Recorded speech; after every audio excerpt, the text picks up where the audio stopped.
Olá, meus amigos, muito bom dia mais uma vez. Estou aqui, Dr. Antônio Martins Farias. Primeiro, muito feliz por agradecer a Deus e a você, meu irmão, minha irmã, que tem dado seu like, seu dislike, tem feito seus comentários. Meu muito obrigado. Muito obrigado aos 465 amigos. É muita felicidade. Continua a meta. Até o final do ano a gente tem que passar de 1.000, né? 1.000 inscritos. Muito feliz mesmo, tá bom, gente? Não esqueça de dar o seu like, seu dislike, faça seus comentários, que eles são fundamentais para que o meu canal possa crescer. Se você tem um amigo, uma amiga, peça para ele se inscrever no meu canal, peça para ele ouvir os meus vídeos, que tem conteúdo. Graças a Deus tem conteúdo, que eu procuro dar o melhor de mim. É claro que eu me sinto um pouco limitado, eu moro numa cidade do interior de Pernambuco, não tem livraria, né? Então fica difícil da gente se manter atualizado, mas eu faço o esforço máximo, eu leio jornais, leio revistas, procuro na internet, pesquiso, consulto dicionário para tentar, né, passar cada vez mais para a gente ter uma ideia geral, né, do nosso país. Hoje, por exemplo, eu vou falar sobre Lula tem um bode expiatório, presidente do Banco Central. Não é uma crítica, vocês no decorrer do vídeo, vocês vão ver que não é uma crítica ao governo Lula, mas é uma realidade brasileira que a gente precisa de discutir. Praticamente, né, nós chegamos ao fim do mês de junho, hoje são 21, começa o inverno, né, então a gente já entra numa era bem diferente, a cria já esfriou, teve muito quente esse ano, foi quente até a semana passada, só deu uma esfriada essa semana. Hoje está bem frio aqui em Santa Cruz de Capibaribe, são 9 horas e 41 minutos quando eu estou gravando. Lá que esse vídeo deve entrar no circuito por volta de 11 horas. 10h30, 11 horas. Mas a hora que eu gravo é 9h21, 9h41. Ok, gente? Vamos lá. E na esfera política, a gente pode ver dois fatos relevantes que aconteceu no mês de junho, né? Que foram a anulação do leilão do arroz, da compra de arroz, e a devolução da medida provisória que altera o direito de crédito, né, do PIS/COFINS das empresas. Foram os fatos, né, com certeza os fatos relevantes do governo neste mês de junho, o que é muito pouco. Tivemos, obviamente, a polêmica, graças a Deus, parece que vencemos, a questão a emenda constitucional que privatiza as praias ou dificulta o acesso das pessoas às praias, e também a estupidez do governo, do Silas Malafaia e o deputado Sostênis, lá do Rio de Janeiro, que é a punição, né? a humilhação, a espoliação, o assassinato das crianças, né? que geralmente é a questão do aborto. Né? Vítima de aborto, não vamos mexer, o nosso Código Penal tá bom, deixa o Código Penal quieto, não mexe nessa questão do aborto, não, deixa as três possibilidades de aborto, que acho que quando o legislador fez isso, que ele achou que era o ideal, é um código, vamos deixar, pastores, pelo amor de Deus, não se vingue das crianças, se você tem raiva da vida, se você tem raiva das pessoas, não vá se vingar nas crianças que são estupradas, geralmente pelos pais, né, pelos familiares, né, e se eu proibir que elas façam aborto, é uma vergonha, e dá uma pena de 20 anos, isso é uma vergonha, né? Então foi o fato, parece que o povo se revoltou, com razão, e a direita já está recuando, já adiaram o processo, vão criar uma comissão, quando não se quer fazer nada, se cria uma comissão, né? Então a tendência desse projeto, eu espero que seja a gaveta, o destino dele, né? Mas não podemos... Mas o que eu quero enfatizar nesse vídeo é a política econômica do governo, né? O governo Lula, eu não estou dizendo se está certo ou se está errado, porque eu não sou economista, não quero entrar nessa seara de números, né? De economia, de econometria, porque tudo envolve a economia é uma ciência que envolve várias outras ciências, mas eu me recuso a discuti-la por falta de conhecimento. Mas vamos lá.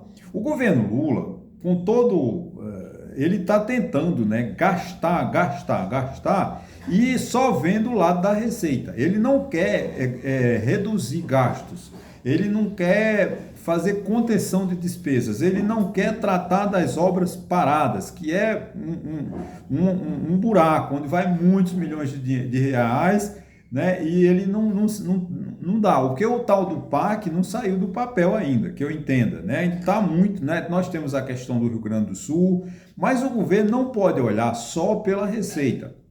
Essa questão, por exemplo, a desoneração da folha de pagamento dos 17 grupos isentados, eu sou favorável a acabar com essa isenção, porque esses 17 grupos, ou esses 17 setores privilegiados, não fazem nada para o nosso país, não ajudam em nada, não cria emprego. Isso é uma mentira dizer que se tirar a desoneração vai haver desemprego.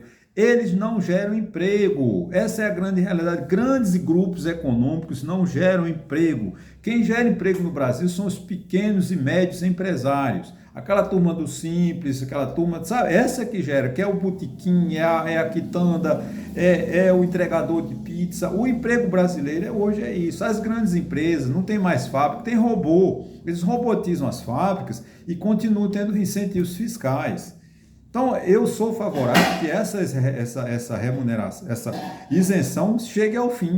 Mas, infelizmente, né, o governo mandou desastradamente, o Congresso aprovou, o Lula mandou uma medida provisória no final do ano passado, essa medida foi devolvida, e agora também, tentando arrecadar dinheiro, tira o direito de crédito dos tributos, né, do COFINS das contribuições, né, COFINS e PIS.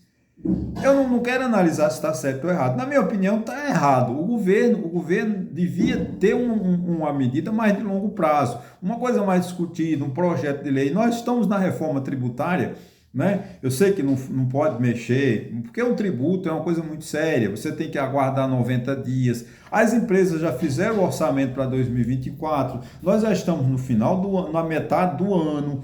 Não é hora de mexer da forma tributária, porque os efeitos da arrecadação tributária só terá no ano que vem, porque essa medida provisória, a partir do momento que ela seja aprovada, ela tem pelo menos 3 meses, eu imagino 3 meses para entrar em vigor, porque a legislação tributária não pode ser assim, entra em vigor, porque muda, desmancha, inviabiliza o orçamento das empresas, que elas se projetaram, fizeram um orçamento para 12 meses com a tributação X. O governo não pode aumentar o tributo no meio do caminho, porque senão inviabiliza o negócio, inviabiliza a relação empresarial, né? Então, tratar de reforma tributária tem que ser com muita seriedade. Não é uma medida provisória, vai apagar das luzes e muda tudo. Não é assim. Precisa ter seriedade. Mas o governo ele precisa de rever a questão do gasto público, né? Porque o gasto público é que está criando problema no país, né? Porque o fato de querer desvincular, por exemplo, ele tem que gastar, resolver o problema do gasto, mas o gasto público não está, por exemplo, na tentativa de desvincular o aumento das aposentadorias e pensões e dos benefícios da assistência social do salário mínimo. Ora, se é uma política do governo aumentar o ganho real do salário mínimo, não pode desvincular, porque ele aumenta, o salário mínimo tem aumento real, mas ele desvincula das aposentadorias e pensões e dos benefícios. O que é que acontece? Uma camada de pessoas vão ser penalizadas, porque não vão ter seus rendimentos atualizados. Então é uma injustiça se o governo fizer isso. Tomara que não, que essa ideia estúpida seja abortada. Porque ele não pode, então, ou você não aumenta o salário mínimo, corrige só pela inflação. Agora, quer dar ganho real do salário mínimo, tá bom. Dá ganho real do salário mínimo, ganha o voto, mas em compensação penaliza o aposentado e o pensionista, ou o beneficiado do assistência social. Isso é uma injustiça social. Então, é uma coisa errada. Mas quem paga sempre é o pobre? Sim, mas a gente tem que criar, a gente tem que chiar, né? Ele precisa... desvincular, também outra coisa que eu vi também nos jornais dessa semana, que ele quer tirar o mínimo da saúde e da educação, que obriga os estados e municípios e a União a investir em educação e saúde. Ora, gente, nós já temos uma saúde precária, nós já temos um analfabetismo gigantesco no nosso país, porque o analfabeto hoje em dia, aqui eu preciso abrir um parênteses, o analfabeto de hoje em dia não é aquele que não sabe ler nem escrever. O analfabeto de hoje é aquele que sai da escola com 17 anos e sai sem saber nada. Ele enganou Porque os municípios enganam o povo, dizendo que dão aula, e educação não dão. Porque as crianças saem analfabetas das escolas e termina o ensino médio, acabou a responsabilidade do Estado com a educação. Então joga milhões de jovens com 17, 18 anos nas sarjetas, matando a juventude, que não tem a chance, essa juventude não tem a condição de entrar uma faculdade séria, porque não é essas portadoras, porque tem muitas faculdades hoje em dia, principalmente com esse tal de ensino à distância, as faculdades viraram bagunça. Aqui em Santa Cruz de Capibaribe tem umas 2 ou 3 universidades, faculdades, que elas só querem o dinheiro dos coitados. E aí as pessoas acham que estão fazendo faculdade, mas nem bibliotecas elas têm.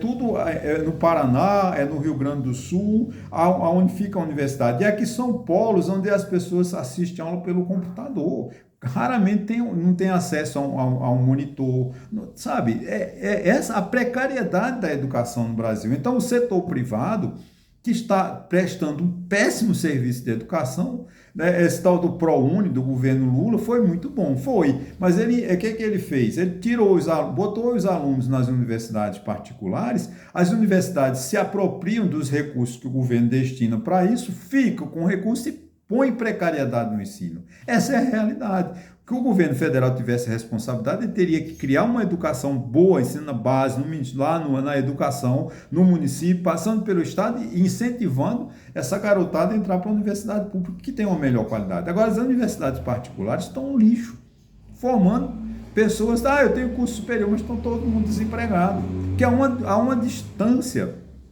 da educação no país. Né? As universidades não têm mais um diálogo com a sociedade, elas se fecharam. Por quê? Porque elas não querem mostrar a qualidade ruim do ensino que elas estão ministrando. Por isso que as universidades, inclusive as universidades públicas, também silenciaram, elas não mostram mais o seu conhecimento, ela não leva conhecimento para o povo. E a finalidade da faculdade, da universidade pública, é gerar ciência, fazer ciência para melhorar as condições do povo. Isso é o sonho. O ideal que tem que ser assim. Só que não está acontecendo. Ora, não está acontecendo isso? Imagine, o governo é obrigado a investir 18%, 15% em educação e 18% em saúde. Eu acho que é o inverso. 18% em educação e 15%, acho que é 18%, 15% em educação, né? Desculpa, agora. Aí se ele tira esse mínimo, o que vai acontecer? Os municípios não vão investir nada em educação, os estados não vão investir nada em educação nem em saúde. Ora, nós já temos uma saúde precária, né? E se imagine se os governos ficarem desobrigados de investir o mínimo. É uma coisa, quem vai pagar isso? É o pobre. Então, a política econômica ela precisa ser revista, não só pelo lado da receita, da arrecadação, mas da revisão dos gastos, mas tem que encontrar outras soluções, não caindo diretamente no pobre, que é a qualidade, precariedade da educação, precariedade da saúde e a precariedade da condição de vida das pessoas aposentadas e pensionistas, que se seus salários,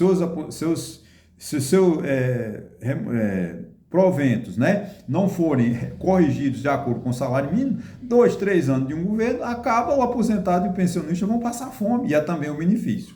Né? Então, não pode deixar essa injustiça para o pobre pagar. Né?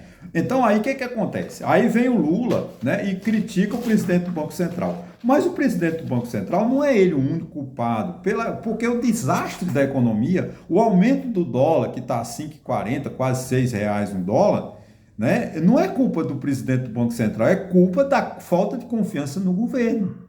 Então, se o governo federal não tem confiança, não passa a confiança para o mercado, chamado mercado, o que vai acontecer? A especulação aumenta, a taxa de juros vai aumentar. Então, é justo que o cupom lá, o comitê lá que se reúne lá para decidir se reduz ou não a taxa de juros, está assumindo uma política correta, porque o governo não demonstra seriedade, não demonstra vontade de realmente controlar as finanças públicas. Né? Porque o Brasil gasta, por exemplo, hoje o governo gasta hoje, né, 52% do PIB para pagar juros.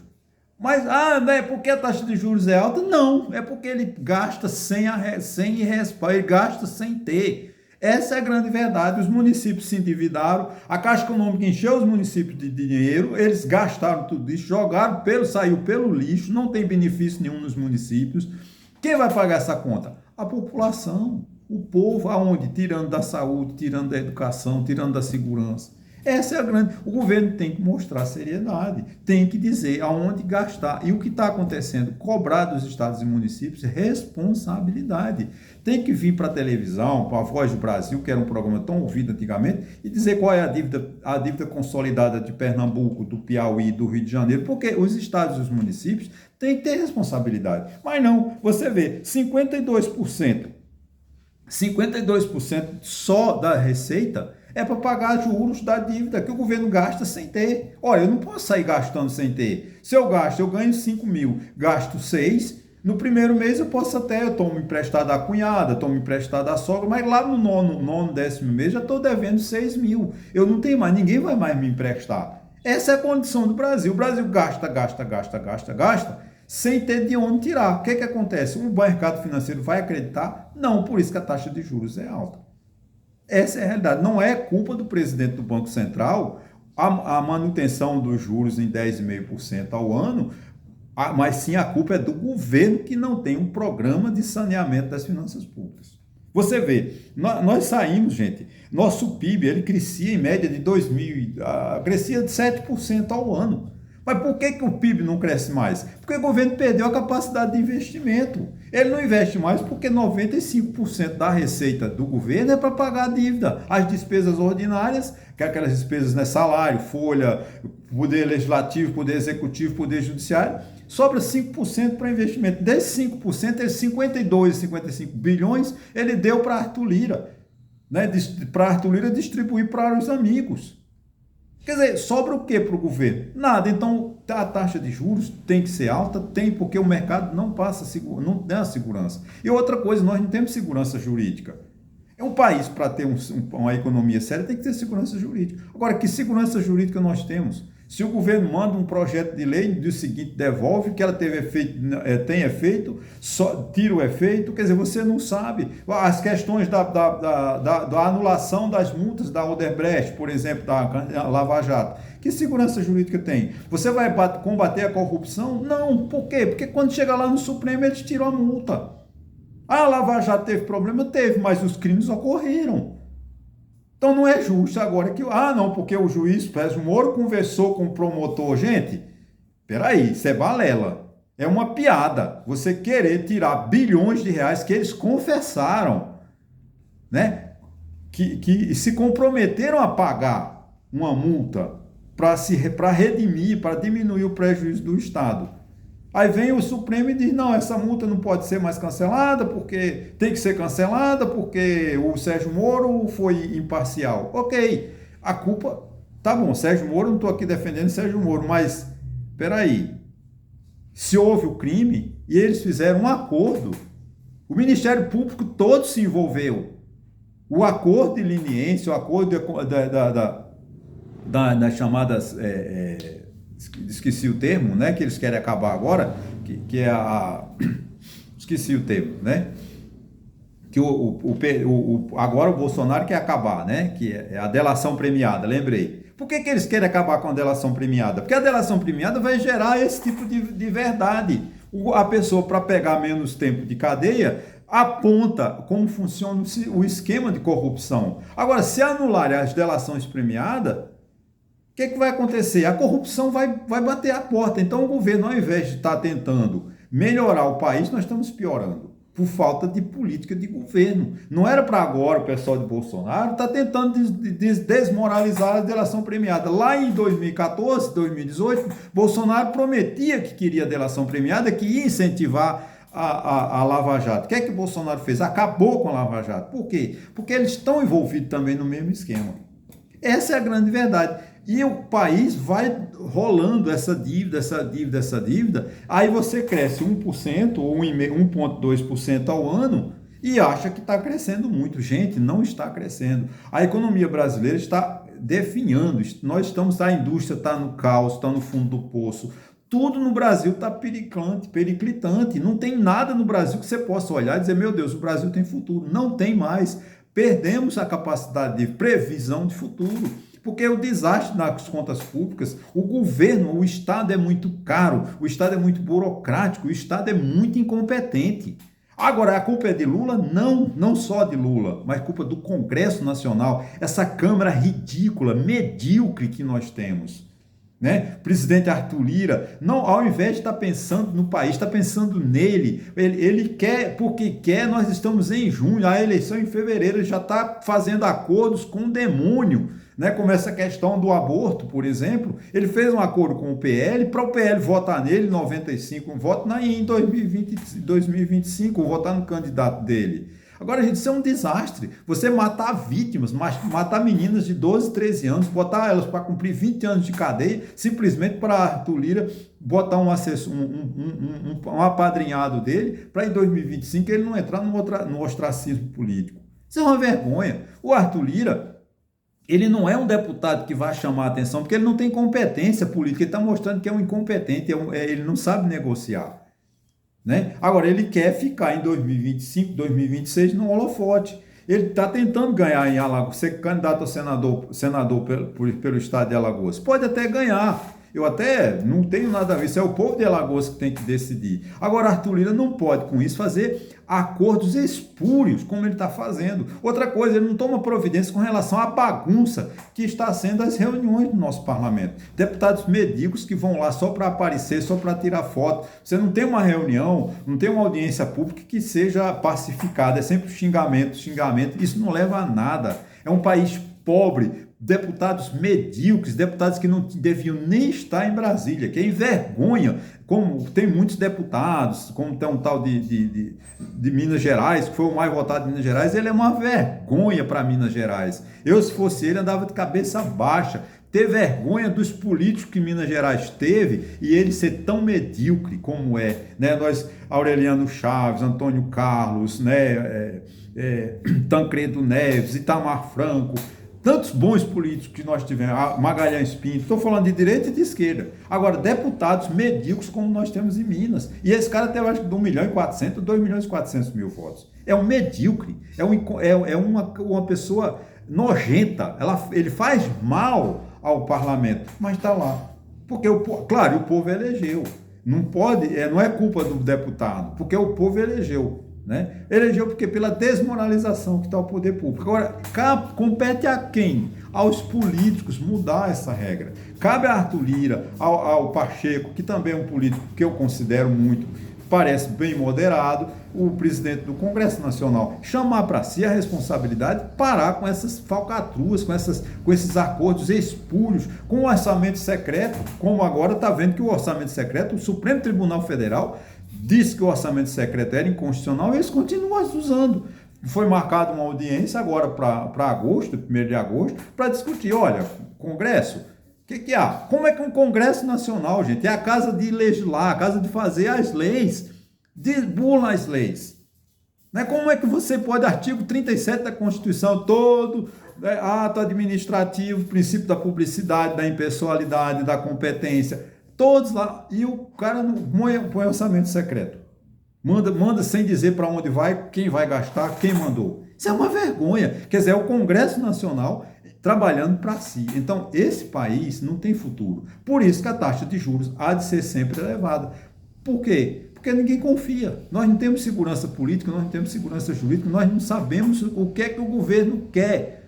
Que o governo está governando para si, lá uma meia dúzia de pessoas, gato pingado do Palácio do Planalto, que dão a ideia de Lula e o Lula acha que é um herói. Ele é um herói, ele é um estadista. Não tira um palmo do valor que Lula tem na história política brasileira. Agora, ele tem que entender que ele tem que governar o país e não meia dúzia de gato pingado, lá Gleisi Hoffmann e tantos ministros que não servem para nada.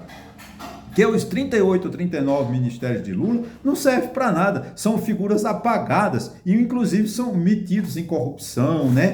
Em falcatruas. Isso não é, gente. Faça que nem Itamar Franco, quando suspeitou-se que um ministro de Itamar Franco estava envolvido em coisas erradas, o que é que Itamar Franco falou? Sai, se apura, se tu não tiver crimes contra tu voltas. E o ministro voltou.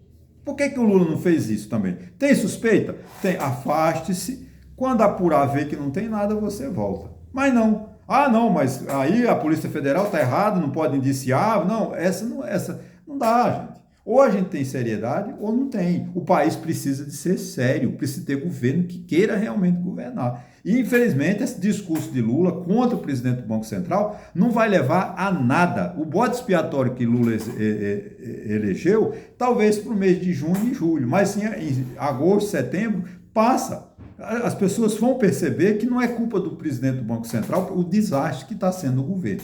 Culpa do Lula somente? Não. Culpa de todos os ministros do Congresso Nacional, do presidente da Câmara, do presidente do Congresso Nacional. É isso que acontece. A gente precisa dos governadores, dos prefeitos, porque os prefeitos não querem arrecadar. Como eles de 12% para acho de 20% da folha de pagamento do previdenciário, eles baixaram para 8%. É muito bom. É muito bom para eles, para gastar dinheiro com quem eles querem, mas deixa um prejuízo muito grande para a sociedade. Então, é justo que as prefeituras continuem recolhendo 20% sobre a folha de pagamento, porque o setor privado não aguenta. Por que as prefeituras também não suportam? Vá pedir, eu sou empresário, vá pedir a isenção, ver se eles me dão. Dão para privilegiados, como são esses 17 grupos. São essas pessoas que vivem em Brasília, lá no Ministério, dando apoio para o presidente e ele dá isenção para 17 setores da economia, o que é um desastre. Agora, para o pequeno empresário, que verdadeiramente gera emprego, que faz essa economia girar, não tem benefício nenhum. Mas as prefeituras têm. Isso é uma vergonha. As prefeituras, adivinham, se os prefeitos tivessem vergonha na cara, é que eles não têm, nenhum prefeito tem vergonha na cara, era dizer, não, eu quero continuar pagando 20%, porque a Previdência Social é um direito do povo brasileiro. E é um direito. Todo brasileiro tem direito a uma aposentadoria decente, qualidade de vida boa. Está lá no artigo 194 da Constituição. Ok, gente? Olha, eu sei que o discurso é pesado, mas a crítica é pesada, mas a gente precisa de dizer que o país é ruim porque a gente faz. É os políticos que estão acabando com esse país. Não pode o presidente Lula ficar lá 4 anos atribuindo culpa a alguém. Ele tem que trabalhar, ele tem que dizer para o Haddad, corte gasto assim, assim, assim. Não quer prejudicar o pobre? Ok, então tira onde? Do fundo eleitoral, das estatais ineficientes, né, das obras públicas paradas que parem de pagar aluguel, royalty para essas empresas que têm lá os seus canteiros de obras.